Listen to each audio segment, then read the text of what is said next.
ভাঙড়ের মাটিতে আজ আবার জনজোয়ার। চালতাবেড়িয়া অঞ্চলে মানুষের ঢল নামল আইএসএফের সমর্থনে। জনতার মাঝে এসে পৌঁছালেন আইএসএফ নেতা নওশাদ সিদ্দিকী। সকাল থেকেই গ্রাম থেকে গ্রামান্তরে মানুষের ভিড়, কেউ হাতে পতাকা, কেউ স্লোগানে মুখর। সবাই একটাই বার্তা দিচ্ছে, পরিবর্তন চাই। মঞ্চে উঠে নওশাদ সিদ্দিকীর সাফ কথা, ভাঙড়ে মানুষের অধিকার কেউ কেড়ে নিতে পারবে না। যারা এতদিন বঞ্চিত, তাদের ন্যায্য অধিকার ফিরিয়ে দিতেই আমাদের লড়াই। তার বক্তব্যে উঠে আসে কর্মসংস্থান, শিক্ষা ও স্বাস্থ্য দুর্নীতির বিরুদ্ধে লড়াই। চারিদিকে একটাই স্লোগান, মানুষের সরকার গড়তে হবে। আইএসএফ জিন্দাবাদ। চালতাবেড়িয়ার এই জনসমাগম যেন স্পষ্ট ইঙ্গিত, ভাঙড়ে এবার বদলের হাওয়া বইছেই। এটা একটা নমুনা ইভিএম যদি বলি আমি, ড্যামি ইভিএম। এবারে ভাঙড়ে দুটো এই ধরনের মেশিন হবে, ইভিএম মেশিন। কারণ ভোটারের সংখ্যা বাড়া কমা নয়, প্রার্থীর সংখ্যা বেড়ে গিয়েছে, 20টা প্রার্থী হয়ে গিয়েছে।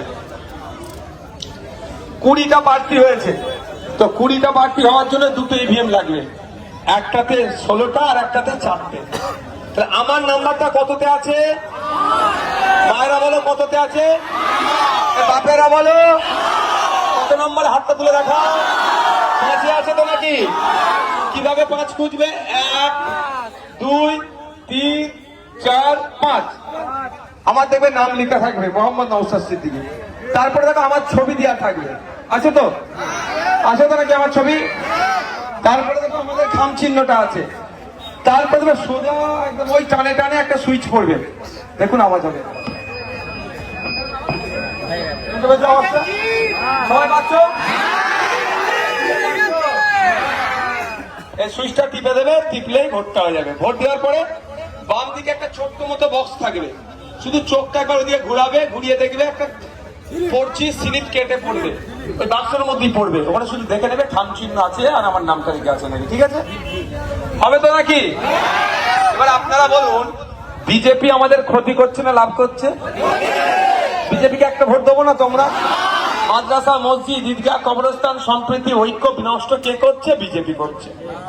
এই এসআইআর করে যে ভোট ডিলিট করেছে বিজেপি, তৃণমূলের চক্রান্ত।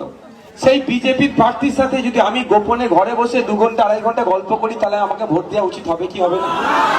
তাহলে শওকত মোল্লা সাহেব গোপনে বসে মিটিং করছে, মানে নাকি? তাহলে জোড়া ফুলকে ভোট দেওয়ার কোনো সেটিং করছে? কারণ সেটিং করছে কি, মাদ্রাসা, মসজিদ, ঈদগাহ, কবরস্থান তথা ওয়াকফ সম্পত্তি কেড়ে নিয়ে দেওয়ার জন্য মোদি প্ল্যান করছে। আর মোদির প্ল্যানকে আমি মামলা করে বন্ধ করে দিচ্ছি। তাই রাগেতে মোদি মমতা এক হয়েছে, হয়ে আমাকে হারাতে চাইছে। পারবে ওরা? ওরা পারবে? ওরা যতই চেষ্টা করুক, মোদি, মমতা, অমিত শাহ, শুভেন্দু অধিকারী, যতই তারা লাগুক, ভাঙড়ের মানুষ ওদেরকে জবাব দেবে। আগামী 29 এপ্রিল ইভিএম মেশিনের 5 নম্বর বোতাম টিপে মোদি মমতাকে জবাব দেবে। ওয়াকফ আন্দোলনের সময় তুমি দিল্লি যাওয়ার কথা বলেছিলে, হাজার হাজার মানুষের নামে মিথ্যা মামলা দিয়েছে, ভাঙড় তার জবাব দেবে। রাজি আছেন তো? এসটি/এসসি সার্টিফিকেটের বিরুদ্ধে আমাদের লড়াই চলবে তো? গরিব হিন্দুদের উপর অত্যাচার বন্ধের লড়াই চলবে তো?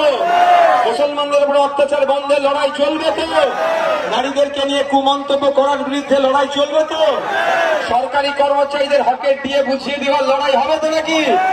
কন্ট্রাকচুয়াল যারা কাজ করছেন সব কাজে সমবেতনের লড়াই হবে তো নাকি? ভাঙড়ের লড়াই হবে তো? ভাঙড় এবার রাজ্যকে পথ দেখাবে তো, যে কোন নোটোরিয়াস ক্রিমিনালকে ভাঙড় থেকে তারা জেতাবে না, শূন্য হাতে ভাঙড় থেকে তাকে ফিরিয়ে দেবে তো? তাহলে আগামী 29 এপ্রিল আসছে দিন, দিকে দিকে বলে দিন যে মারা ইভিএম একটা বুঝলেন, বাপেরা বুঝলেন, বাড়িতে গিয়ে পরিবারের লোকজনকে তো বুঝিয়ে দেবেন তো নাকি যে দুটো ইভিএম মেশিন থাকবে, ঘাবড়ে যাওয়ার দরকার নেই, ভোট আমাদেরকে 5 নম্বরে দিতে হবে। তবে এবার আপনাদের প্রতি আমার ভরসা, আস্থা, আমি যেটা বুঝতে পারছি আপনাদের সাথে মিশে 5 বছর ধরে, এইবারে শুধু 26,000 লিড নয়, লিডটা কম করে 50,000 হবে। হ্যাঁ, আর একটা কথা বলি, ভয় পাওয়ার দরকার নেই, গুন্ডা মস্তান সব সাইড হয়ে গেছে। চালতাবেড়িয়ার একটা বড় নেতা আছে, কোথায় সে? কোথায়? খোঁজ নিয়ে দেখো, সে এখন নেই মার্কেটে। মার্কেটে নেই। যারা বদমাইশি করবে এই ধরনের মার্কেট থেকে আউট হয়ে যাবে গণতান্ত্রিক প্রক্রিয়াতে। ঠিক আছে?